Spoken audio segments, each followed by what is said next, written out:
Olá pessoal, como falamos então no último vídeo, agora a gente vai para a parte de tabelas e gráficos. Hoje ainda não vamos construir exatamente esses elementos, mas conhecer esses elementos, tá bom? Então aqui, o que é um método estatístico, né? É a técnica que visa estruturar e organizar as etapas do que vai ser a observação estatística. Então, primeiro, definir o problema, o que eu quero pesquisar, né? Examinar outras pesquisas, outros levantamentos que já foram feitos na mesma área. Isso aqui é muito importante. Isso tudo é antes de começar a pesquisar. Eu tenho que determinar o que eu vou pesquisar e ver o que já foi pesquisado nessa área. Na sequência, eu vou fazer um planejamento. Então, eu vou definir os métodos. Aqui entra lá qual é a técnica de amostragem que eu vou fazer. Quais são as características das amostras. O método para aquisição e processamento de dados.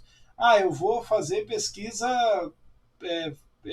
face to face, né? Pessoa por pessoa. Eu vou um por um perguntando na rua. Não, eu vou mandar e-mail e pedir para as pessoas responderem. Eu vou ligar no telefone das pessoas. Vou mandar um WhatsApp. Né? São os métodos de aquisição. Eu estou analisando a produção de uma peça industrial. Eu vou, a cada X peças, eu vou tirar uma para analisar. Eu vou parar a máquina, vou analisar a peça, vou continuar. Todo esse método ele precisa ser definido antes de começar a pesquisa. Na sequência, então, você começa a apuração dos dados estatísticos.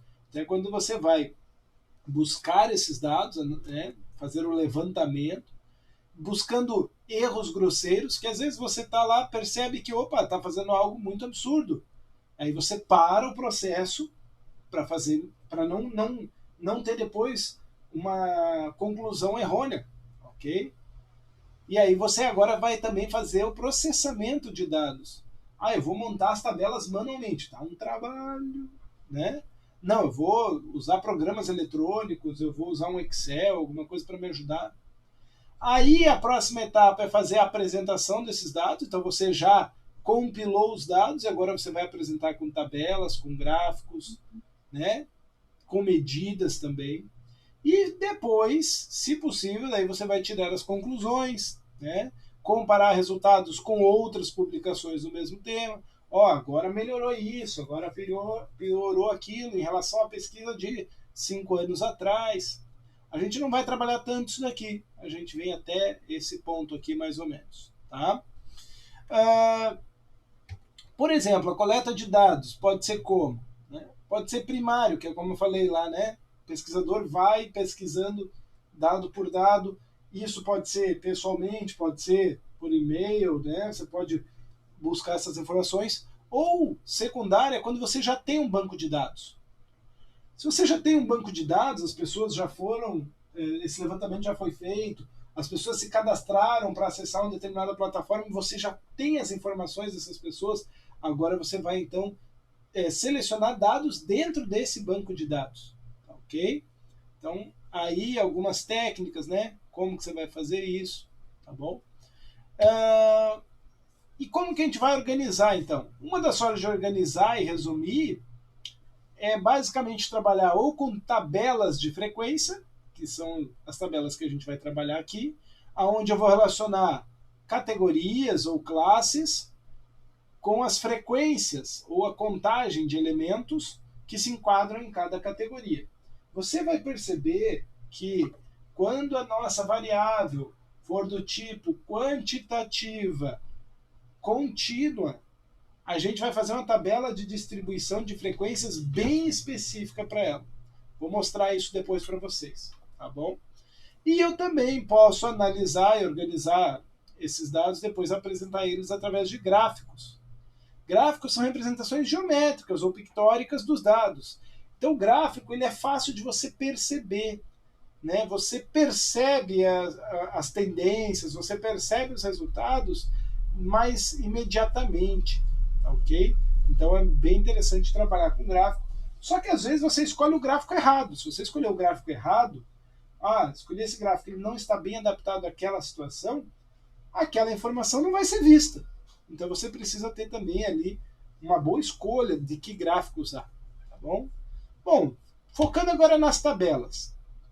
O objetivo da tabela é apresentar os dados agrupados de forma que o seu manuseio, visualização e compreensão sejam simplificados. Uma tabela que não simplifica a informação dos dados é inútil. A ideia da tabela é que ela venha para simplificar as informações. Eu tenho muitos dados, um levantamento muito grande, eu vou organizar eles, eu vou classificar as respostas das variáveis, ok? Existem determinadas regras para a apresentação de tabelas, porém elas não são necessariamente rígidas, tá? Então, também quando você vai apresentar isso dentro de um artigo, depende do formato que a revista está te pedindo, você vai publicar isso num TCC, numa tese, depende do formato também lá. Tá? Mas tem alguns elementos básicos e a gente vai falar sobre eles mais para frente. Tá? E hoje em dia a gente tem muitos recursos, né, de tecnologia para fazer tabelas, vários aplicativos que facilitam isso, então é importante conhecê-los, saber usar. Eu destacaria aqui o Excel, né? O Excel é uma baita ferramenta para fazer tabelas e gráficos e tudo mais. O que a gente recomenda que uma tabela seja? Né? Ela tem que ser completa, mas ao mesmo tempo simplificada.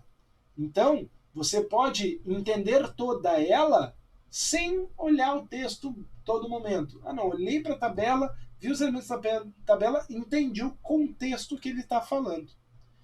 Ela deve conter somente os dados necessários ao seu entendimento. Deve ser estruturado de maneira mais simples e objetiva possível. E tem que incluir os dados organizados, logicamente ordenados. Tá? Tem que apresentar unidades, símbolos, que sejam coerentes, consistentes com o texto. Uma tabela, basicamente, ela deve ter um título. O título deve falar o que, onde e quando. Né? O que você está apresentando, de onde você fez esse levantamento e de quando isso foi feito. Né? Um cabeçalho que vai estar na parte superior, que vai especificar o conteúdo de cada coluna, ali vai apresentar quais são os elementos que estão sendo apresentados em cada coluna. O corpo da tabela são as linhas com todas as informações e as colunas que elas têm ali. E no rodapé, normalmente a gente faz algumas observações, algumas pontuações pertinentes e também indica a fonte dos dados. Então, por exemplo, tem aqui o título, produção de café no Brasil. Eu falei o quê? Eu falei onde? Não falei quando. Por quê? Porque aqui estão os anos. Então faz sentido que vai aparecer por ano. Eu poderia colocar aqui no início da década de 90, mas deixou mais sintético. O cabeçalho dela é o título de cada coluna, anos, produção. Você vê que a produção está em 1.000 toneladas. Então cada valor aqui eu vou multiplicar por 1.000 toneladas. Tem aqui a unidade.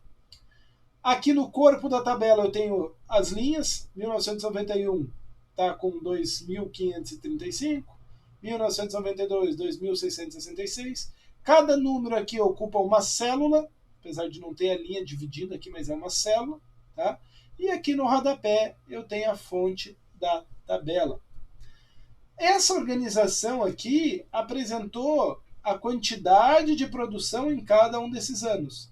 Essa quantidade de produção é o que a gente chama de frequência. Por isso, uma tabela de distribuição de frequências. Quando os nossos dados são variáveis discretas, a gente pode trabalhar com frequência simples ou frequência acumulada, de forma absoluta, que é a quantidade, ou até relativa, que é o percentual do total.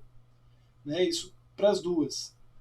Quando os dados são contínuos, a gente também consegue isso aqui, mas a gente vai usar intervalos de classes. Isso aqui é algo interessante e a gente vai ver na próxima aula como construir essas tabelas, como descrever esses intervalos de classe. Aqui eu tenho um exemplo. O custo de produção. A primeira classe vai de 10 a 19 milhões. A segunda de 20 a 29, de 30 a 39, de 40 a 49. Então eu estou aqui classificando os meus dados dentro dessa quantidade aqui. Então eu tenho 10 respostas que ficou entre 10 e 19. Eu não sei quantas delas são 11, 12, 13, 14, 15, não sei. Mas eu sei que tem 10 elementos dentro desse intervalo de classes. Muito importante isso daqui. A gente vai ver mais disso na próxima aula. Tá bom? As tabelas basicamente podem ser de 3 tipos. Uma tabela simples, onde ela vai ter ali, ela pode ter mais de uma coluna, mas ela vai ter uma coluna ali para cada variável. Uma tabela de dupla entrada Quando eu falo dupla entrada, mas pode ser também múltipla entrada, aonde eu tenho subcolunas dentro de algumas colunas, onde eu vou ter mais variáveis dentro do mesmo espaço ali. E ainda tabelas de distribuição de frequência.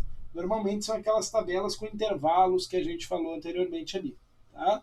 Então as tabelas simples aqui, por exemplo, né, eu tenho ali,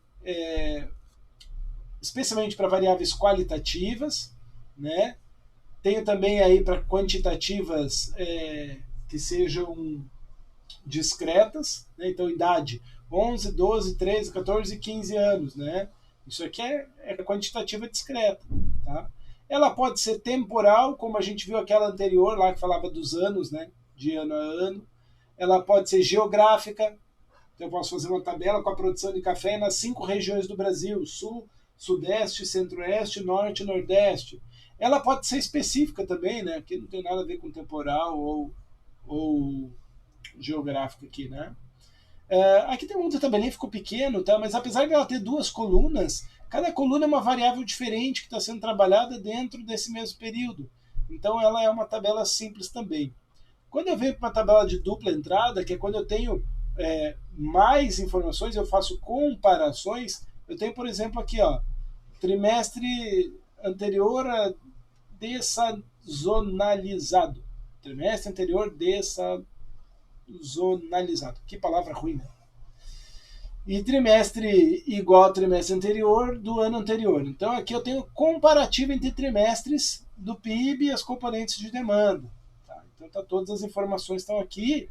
Né? Cada coluna eu posso fazer comparativo com outras colunas. Né? Por exemplo, isso daqui a gente também faz lá quando a gente vai lançar a nota do aluno. Né? Então a gente tem, em cada avaliação que ele fez lá, a gente consegue comparar as notas das avaliações para gerar lá um final acumulado ou uma média final, ok? E a tabela de distribuição de frequências é aquela tabela, como eu falei, que divide as minhas classes em intervalos de frequência. Então, eu tenho aqui, ó, 40 alunos do colégio Alfa e eu vou avaliar as alturas deles. Eu tenho 4 alunos que estão entre 1,50 e 1,54 de altura. 9 alunos entre 1,54 e 1,58. E assim por diante. Eu não sei a altura de aluno por aluno. Não aparecem os valores individuais, mas agrupados por classe. Diferente dessa daqui, por exemplo, né, que eu sei, ó, 30 alunos têm 11 anos de idade. Cada um desses 30 tem exatamente a idade de 11 anos. Aqui eu não sei, desses 11, quantos deles têm 1,58? Quantos têm 1,59? Quantos têm 1,60?